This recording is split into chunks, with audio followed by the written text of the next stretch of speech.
Hello and welcome back to another episode of Around the Horns. It is Monday morning, so we are sitting down with Coach Jim Schloss of Texas baseball. Coach, how are you doing today?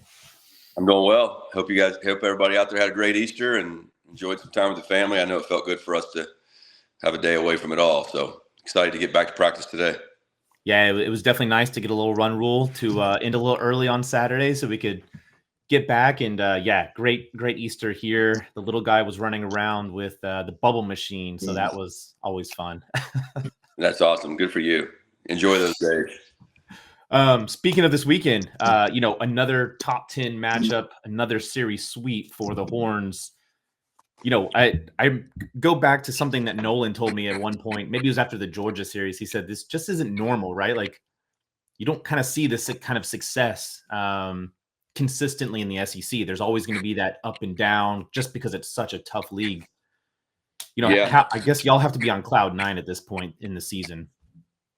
Well, I mean, I think you want the players. I mean, certainly we'll take the record. I think you want the players to take the confidence from their success, but at the same time, as coaches, we're very respectful and we know exactly what this league can do to you and the game of baseball itself. So, our time may be coming. Maybe we're on some great run. I don't know, but at the end of the day, it's just about, again, I keep saying it's about getting into regional and playing your best baseball there. It's a question I always like to ask donors or fans, like, what do you consider a successful season? Do you consider Tennessee a couple of years ago that had the greatest season in the history of college baseball but didn't make it to Omaha? Is that a great season? Or would you consider Ole Miss barely getting in and winning a national title? Is that a great season? So it's hard to define your season by any one weekend or event. I think they're both good seasons. Ole Miss got hot and Tennessee was great and the game of baseball got them. So I say all that to you because we respect the game so much and the teams that we're about to play that we don't take anything for granted. I can promise you. Yeah, no, that makes sense. I will say, in your short time here at Texas, and obviously you've known Texas for quite some time, being A&M and TCU, but yeah, the fans will always tell you it's Omaha or bust every year. So yeah, I get it. Believe me, same as a coach. I mean, I've been a part of plenty of great teams that didn't make it to Omaha, and it's no fun to sit there and watch all the other 8 teams play. So we'll do everything we can to get there.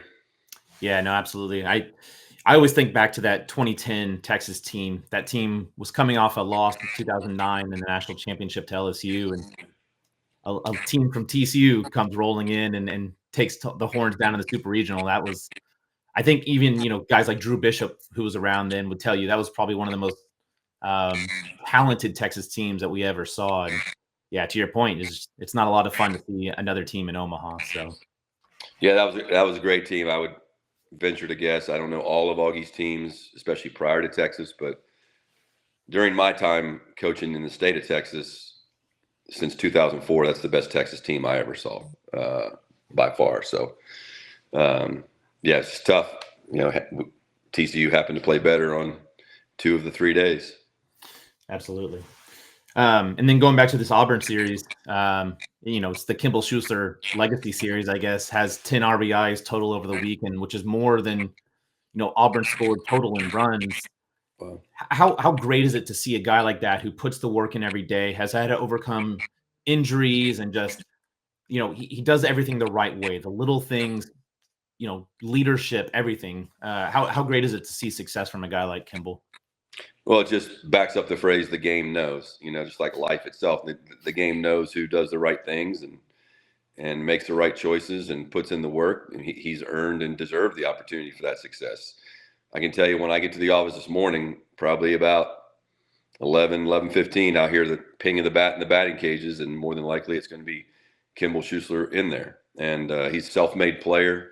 Like you said, he's been through a lot. Great family. We recruited him in high school when I was at TCU, so I'm very aware of the kind of competitor he is, and just super happy for him and glad he's on our team. That's for sure. Yeah, I thought the other cool thing that he mentioned during one of the post games that we got to talk to with him is he said the guy he hits with the most in the cages is actually one of the freshmen, Carson Luna. And I thought that was really cool that, it's not just him sticking around with the guys like Rylan or Flores or some of the older guys. It's, he's trying to give back to those young guys and, show them what it looks like and what good looks like. So, yeah, I mean, we have a real culture there. I think from day one, the older guys have been inviting to the new players, and we just don't allow any hierarchy in our program. It's not like, you're a freshman, you have to act this way. You're a senior, you have to act this way. I mean, we're all trying to be supportive of each other. None of us can get anywhere without the other. So that's why you have a guy like Jonah Williams, who just joins the team in January, and he feels like he has the freedom to say anything he wants to in the dugout, and keep guys going and keep them chirping. And then obviously, I'm sure we'll talk about it, but he gets rewarded by success when he gets his opportunity. Yeah. And, he obviously had a great weekend. He went 5 for 7, had 3 RBIs. How much does it resonate with recruits and with even the other younger players on the team when they can see, hey, this is a guy that is all bought in from day one. He's on the top step. He's supporting his teammates in every way possible, even though, at the beginning, it didn't look like he would even potentially have an opportunity to get playing time because you had such a stacked outfield. And, with the shoulder injury or the collarbone injury he came in with, what didn't really lend itself to pitching. How important is that for the culture as well? Well, it's a great statement for Jonah, because we had, you spend a lot of time, especially as a new coach, you at least I do, invest so much time in your culture and leadership, and we have 9 million activities and meetings and exercises and all kinds of things to get guys to connect and learn more about each other and define the core values of the program, and all that stuff's done in the fall to really lay the foundation for the season. And then you bring in a 17-year-old super high profile football, baseball player, and think about what that's like for him. Yeah. to come into a locker room, 2 locker rooms actually, football and baseball, and try to make your way. So 2 things have to happen. The older players have to go be intentional to create a relationship with Jonah and help him along the way as to how we do things and how we operate on a daily basis. And Jonah has to walk the fine line between being a confident athlete, but also not, no one likes the guy that comes in and just starts talking about how good he is. No one cares what you say. They only care what you do. So for Jonah to do that and for our players to be accepting of him, I mean, that's incredible. And then he's earned the respect that he's gotten. And it's not because of, who he is. It's because of how he conducts himself around the facility. And I'm just so happy for him. Then he gets his chance and obviously has made the most of it. And, he's going to be in there for the foreseeable future. Yeah. I thought it was also neat that he said one of the guys he was closest with was Rylan Galvan. And I was like, yeah, I can see those personalities really matching up in the dugout and just kind of the energy and the personality that they have, shining through. So that was neat to hear. Yeah. They all, it's a unique group of kids. I mean, every team I've coached has been awesome. And they all have their own personality, and this one's definitely different than most. Yeah. And then touching on the bullpen this weekend, 14 innings, they only gave up 2 runs. That bullpen continues to be just a massive strength for this team, regardless of who they're playing or even who's pitching. Y'all were able to mix in some different guys this weekend. And it, earlier in the season, I think 4 or 5 guys had 65% of all the innings, and y'all been able to start incorporating additional guys out of the pen. How important is that as the season gets later and later? Guys aren't as fresh, injuries, everything that takes into account just the toll and grind. Yeah, it's super important. It's a great tribute to Max Weiner and Chase Loomis and Matt Couch, our strength coach, and Samantha Myers, our trainer, just to try to keep guys out there, the ones that are banged up a little bit. But then also, we just never stopped coaching them. You look at Ethan Walker, I mean, just because he hasn't pitched or hasn't traveled, when we have those Wednesday sim games, doesn't mean every coach is there, every player's there. We're trying to make them competitive, trying to find ways they can help. because, anytime you can bring a new look, it's just takes the pressure off everybody else. If Shusler wouldn't hit that homer, Connor Mercury was coming in the game, and I really want to get him in the game tomorrow night. He's been down for a while, and now he's feeling pretty good. And it'd be nice to have, anybody that could help us get some outs. As you can see, we try to play the matchup game as we move throughout the course of the game, and guys like Burns, Moffitt has done better lately. We got him up like 2 or 3 times in the first game, I think. Before we brought, or maybe Saturday, I don't know. So he wasn't quite as crisp when he came in the game on Sunday, but he did a great job after, falling on his shoulder and then in a 3-1 count. I was going to take him out right then, but he said, "Coach, I feel great," and he threw 2 warm-up pitches right down the middle. So I was like, "Well, just do that," and he threw a fastball for a strike and threw a good breaking ball, and so he's a real weapon. So yeah, it's just all hands on deck type pitching staff.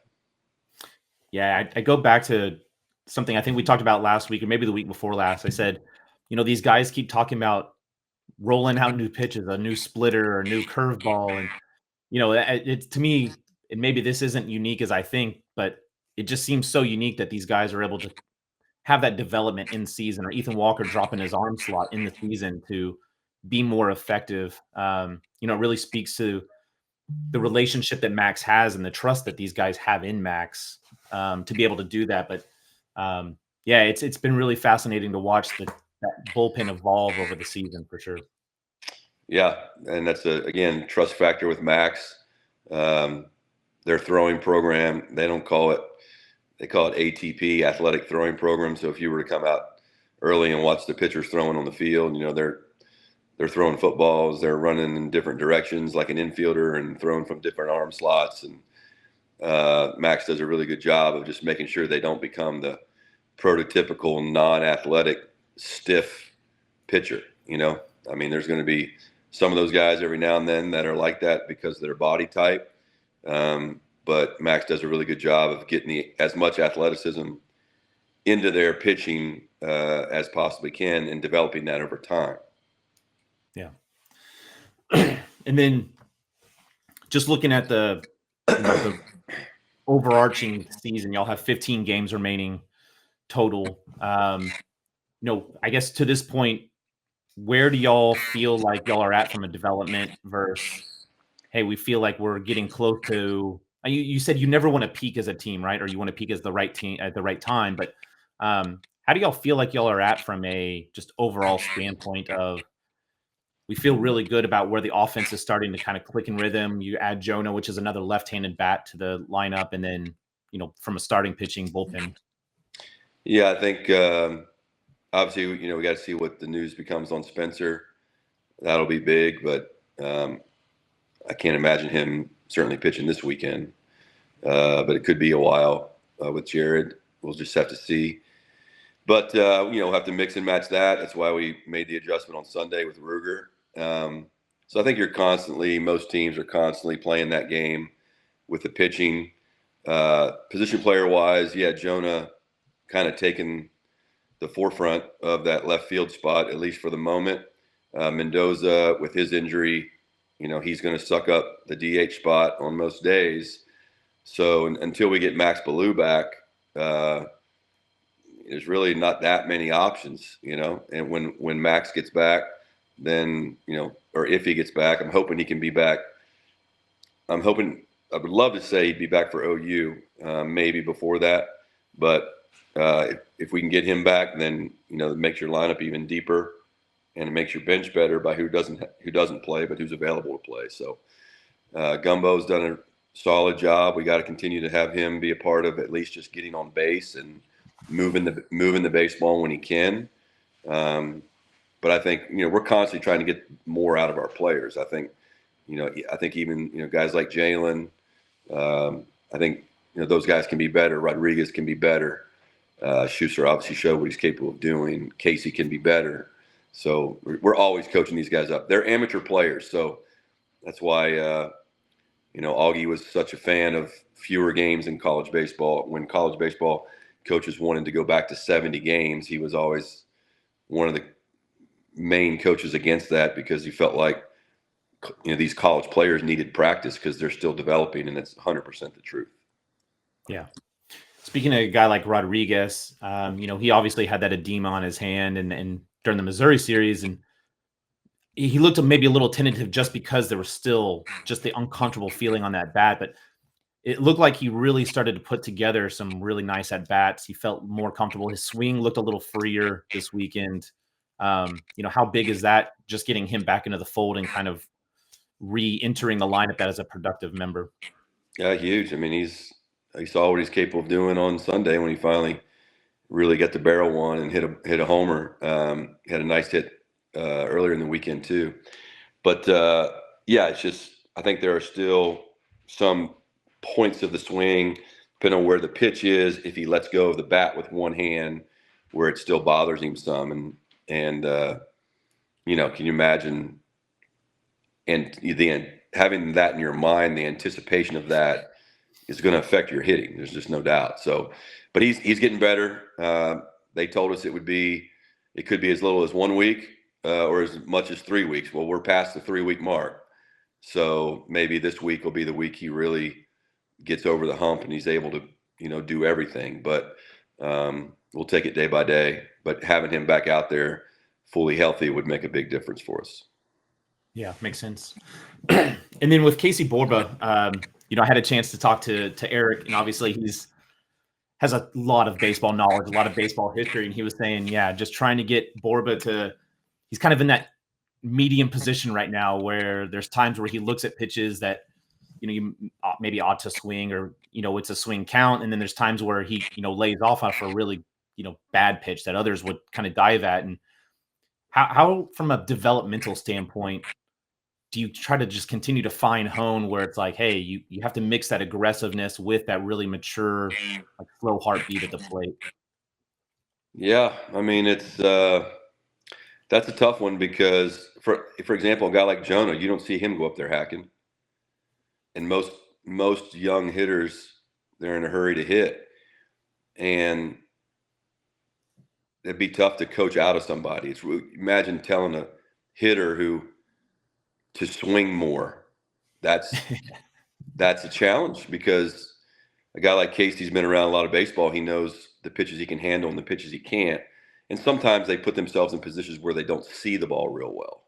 And so, sometimes, like for instance, if a guy's trying to pull the ball too much, the ball down the middle, he may feel, because of the way he's moving his body when he's in the process of seeing the pitch, he may feel like that's a way to him.